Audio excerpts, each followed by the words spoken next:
What I discovered at this animation company will make you question everything you thought you knew about the cartoons we watch every day. From childhood, I never outgrew my cartoon obsession, spending countless hours immersed in the colorful characters and cheerful voices that filled my television screen. This deep fascination with animation naturally led me to explore the creative processes behind these beloved shows during my teenage years. Eventually, I decided to pursue this passion as a professional career in the animation industry. When I finally landed my first animation job, it felt like all my dreams had come true at once. I understood that the hours would be grueling, and the work often goes unrecognized compared to the famous voice actors and directors who receive all the public recognition. Despite these challenges, this was exactly what I wanted to do with my life. However, as time passed working at this mysterious startup company, I began noticing increasingly strange behavior from my coworkers. The team was surprisingly small for the amount of work we produced, but somehow they maintained incredible efficiency levels. They would stay late into the night working and show up on days when they were not even scheduled to be there. I never discovered how early they arrived at the office each morning.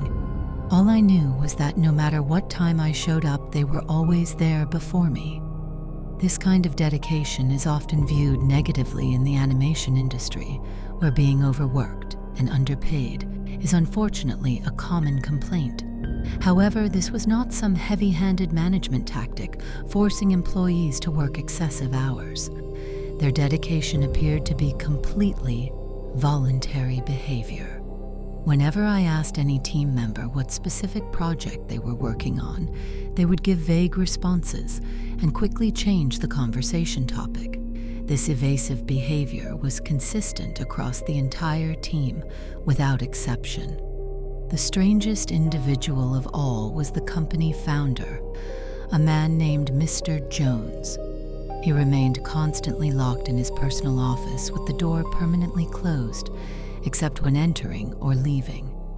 He was always working on some exclusive project that no one was allowed to see or discuss. It seemed like I was the only person curious about what was happening behind that closed door. Mr. Jones was a cold and calculating individual with completely dead eyes, but he carried himself with strong, authoritative presence. No matter how much I tried to justify his behavior as typical leadership qualities, I always felt something deeply unsettling about him. As I continued collaborating with the other team members, I quickly realized how incredibly talented they were at their craft. This exceptional skill level explained how we managed such a small team, despite taking on an enormous amount of complex projects. They were all multi-specialists, capable of switching between different roles seamlessly. Colorists would handle shading work, sound team members would assist with animation, and tweeners would contribute to directorial decisions. There was never a missed deadline or dropped responsibility in our workflow, which made me feel inadequate having specialized only in traditional animation. Despite their perfect chemistry, everyone seemed emotionally distant and almost robotic in behavior. Communication was barely one step away from being completely non-verbal. The startup was advertised as a new company, but they acted like they had been working together for decades. If you want to discover the shocking truth about what happens next, make sure to subscribe and hit that notification bell, because this story takes a turn that will blow your mind, and your support helps me bring you more incredible stories like this one. Also, check the description for details about our current giveaway that you definitely do not want to miss. The moment everything began unraveling was when I received a mysterious summons to meet with the elusive Mr. Jones. I was called to his office to discuss a project I had been working on, and as I entered, I could not help feeling overwhelming sense of unease. I suspected this meeting was arranged to address my lack of chemistry with the existing team. This was the first time I had seen anyone besides Mr. Jones enter what was considered his private sanctuary. I was apparently being given the honor of crossing this forbidden threshold. Mr. Jones sat behind his imposing desk with cold, calculating eyes as he looked me up and down, like prey. He did not speak for several long moments, and the silent pauses felt almost suffocating. If this was some kind of chief executive officer intimidation tactic, it was definitely working effectively. Finally, he broke the silence with words that changed everything. I have been watching your progress on your current project, and I must say that I am truly impressed with your work. His voice was barely above a whisper, but carried tremendous authoritative weight. Your work is genuinely exceptional, and I believe you have the potential to become one of our top animators. I could not help feeling a surge of pride at his unexpected praise.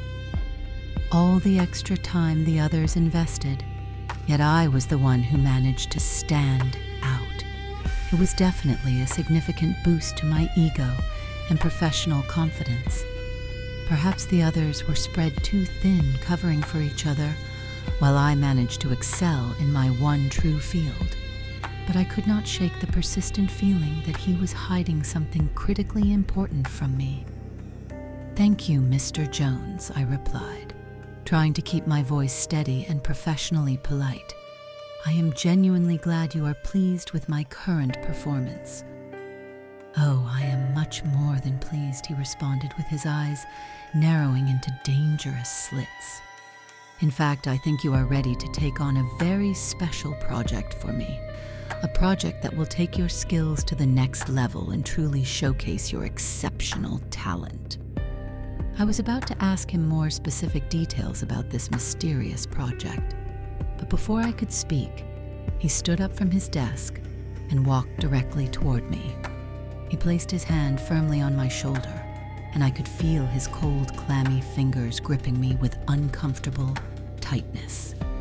"You will work on this project, and you will not speak of it to anyone outside this company walls." His voice became low and menacing, with an undertone of implicit threat. "Do you clearly understand what I am telling you right now?" I nodded frantically, feeling waves of fear coursing through my trembling body. I had no idea what he was planning, and he provided no hints about what was about to come. Mr. Jones did not make me sign any non-disclosure agreements, but I still felt the crushing pressure of legal consequences if I breached this verbal agreement. As I began working on the special project for Mr. Jones, I could not help noticing something deeply strange about the entire situation.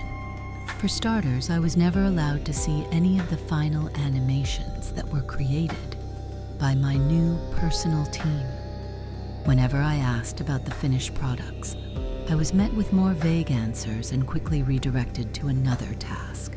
I tried brushing it off as simply the way things were done at this particular company culture. But as time continued passing, I could not shake the growing feeling that something much more sinister was at play. I started noticing that other team members outside my group were acting even more strangely than usual. They were more secretive than ever before, and always seemed to be on edge around me. I attempted talking to some of my co-workers about these observations, but they all immediately shut me down. They told me I simply needed to focus on my assigned work in a manner that was the closest to genuine human emotion from any of my workplace interactions. I could not shake the persistent feeling that something was fundamentally wrong with this place. I knew I needed to discover what was really happening behind the scenes, but I had no idea how to proceed. I was already making myself a target with my persistent questions. I was trapped working on these special projects for Mr. Jones, and I was terrified of what might happen if I tried digging too deep. One thing I discovered after completing several projects was that I never knew who the mysterious clients were that commissioned these animations. I also had no idea where these finished products were going once they were completed and delivered. Whenever I asked about the client information, I was met with the same pattern of deliberate avoidance. I added it to the growing list of things I would never be allowed to know, but I could not control my increasing curiosity about this secretive company. The question that kept pushing to the forefront of my thoughts was what exactly were all these animations being used for? One day, while working on a particularly complex project, I accidentally stumbled across a stack of important papers on Mr. Jones' desk. It was during one of the rare occasions I was permitted to enter his private space because I needed to retrieve some specialized equipment with niche uses. The papers were all invoices and receipts, and they were addressed to various government agencies from around the world. I was completely stunned by this discovery. I knew our clients must have been high profile for the boss to make us produce content with such urgent deadlines, but I had no idea it went this deep. With this small snippet of information, a flood of new questions rushed through my mind, and the situation became even more concerning. When I looked closer at the documentation, the specific agencies listed were from branches I had never heard of before. These were acronyms that were not the obvious government departments or the common online conspiracy theory targets. These were names that sounded like something straight out of a science fiction movie. I quickly left his office with the equipment I needed and decided to stop asking questions at the workplace entirely. When I returned home that evening, I searched all the agency names I could remember online, but absolutely nothing appeared in the search results. I tried pairing each name with their respective countries, but it still came up completely blank. I knew these agencies must be real because the animations had to be going somewhere specific. So I decided to try the most direct approach I could think of. I made sure to memorize one specific branch that was based in my own country. My plan was to call the public government number and ask to be transferred to that specific branch. I dialed the number with my heart pounding heavily in my chest. I was incredibly nervous about what might happen. As the phone rang, I waited anxiously for someone to answer. When someone finally picked up, it was a polite woman asking how she could help me.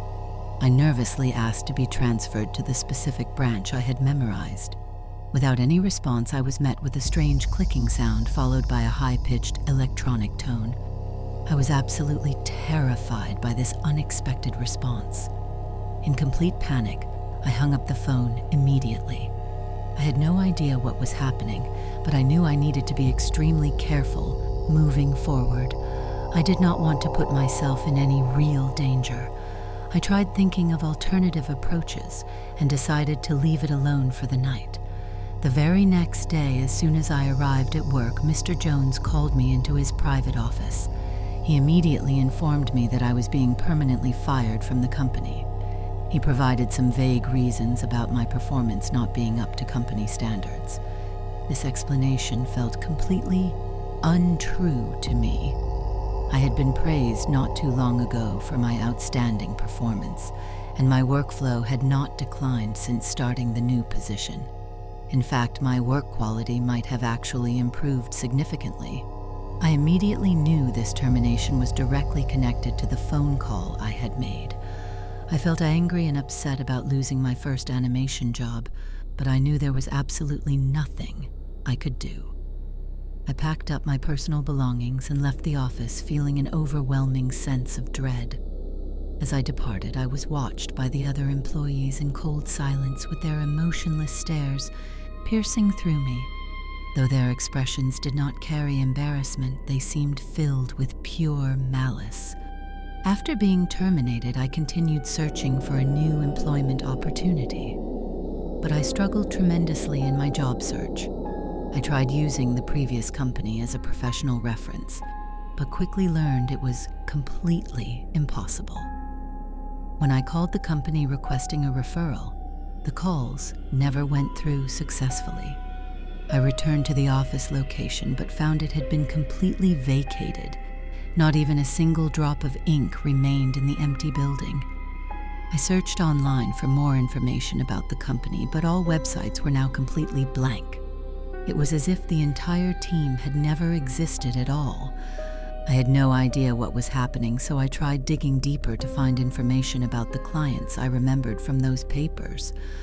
But this proved to be completely impossible. I attempted researching my former animation company, trying to uncover what had really been going on. But the more I investigated, the more frustrated I became. They had covered their tracks extremely well. If I could not discover anything while actually working there, being this distant made everything much more difficult. Meanwhile, I was still actively hunting for new employment. I struggled explaining the gap in my work history between my current situation and my educational background. Whenever I mentioned the mysterious company, potential employers would look at me with complete confusion. I started feeling like I was slowly going crazy. However, one day, while being interviewed for another animation position, I mentioned the company once again. The interviewer looked at me with obvious skepticism and said he had never heard of them. I was getting increasingly frustrated and was about to explain further when a worker passing by overheard our conversation and nodded his head. I proceeded to fail the interview as usual and left the building. Once outside, the worker quickly rushed over to me and handed me a slip of paper with his contact information. "Please, you have to reach out to me," the worker said, with urgent desperation. "I used to work there too," was all he managed to say before rushing back inside, leaving me standing there with a piece of paper. When I arrived home, I stared at the slip of paper that had been given to me. It was obvious he had written it in a complete rush, as the paper was hastily torn from one of his work documents. The handwriting had holes from being written most likely on the palm of his trembling hand. I was not sure if I could trust this stranger, but if I wanted to investigate further, I knew I had to take the plunge, so I decided to accept the risk and contact him. I sent him an email and waited anxiously for his response. A few hours later, I finally received an answer. All the message contained was a link to a small website that documented one of the animations I had briefly worked on. The website appeared to be some small conspiracy theory site that looked like it was created using the most basic template. But what I read there was absolutely wild. It attempted to correlate the animation release dates to major political events around the world. One coincidence might be explainable, but every single example provided was so specific to each country and major event. I now possessed more information, but I had absolutely no idea where to go from here. My curiosity had always been insatiable, and this discovery did nothing to quench it. I was craving even more answers. After this revelation, my attempts to contact the worker completely failed. I started getting worried, so I decided to call the company where the worker was employed, hoping to find new contact information. But when I dialed their number, I was met with the same strange clicking sound and high-pitched tone. I researched the company online and discovered they too had completely disappeared. After my attempts to contact the worker failed, things started becoming much more bizarre. My friends and family members seemed to be actively avoiding me. Whenever I encountered them around town, they would walk away as if they did not want to be seen with me. It felt like I had somehow become a social pariah, and this realization made me feel isolated and completely alone. Even when I went to local stores to purchase groceries, the cashiers would barely acknowledge my existence. They would wordlessly serve me and accept my payment, but they would not make eye contact or engage in normal conversation. It was as if I carried some kind of poisonous contamination, and they held their breath until I was safely away from them. This treatment made me feel like I was genuinely losing my mind. Despite everything, I was still unable to find any solid information on my own. Until one evening, something incredible happened. I was channel surfing and watching television when I came across an advertisement for a worldwide premiere of a new cartoon. The cartoon was going to be translated into multiple languages and broadcast simultaneously around the world. As I watched this advertisement carefully, I recognized some of the countries listed. They were exactly the same countries that had been listed on the papers I discovered on Mr. Jones' desk. My eyes widened in complete shock. I have no idea what is going to happen next, but I cannot shake the overwhelming feeling that something absolutely terrible is approaching. The worldwide premiere of this new cartoon is fast approaching. I have no idea what kind of psychological effect this cartoon will have on its global viewers, but I am certain it will be something that happens on a much grander scale than anything we had ever produced before. I cannot help but feel deeply worried about the future of everyone who will be watching.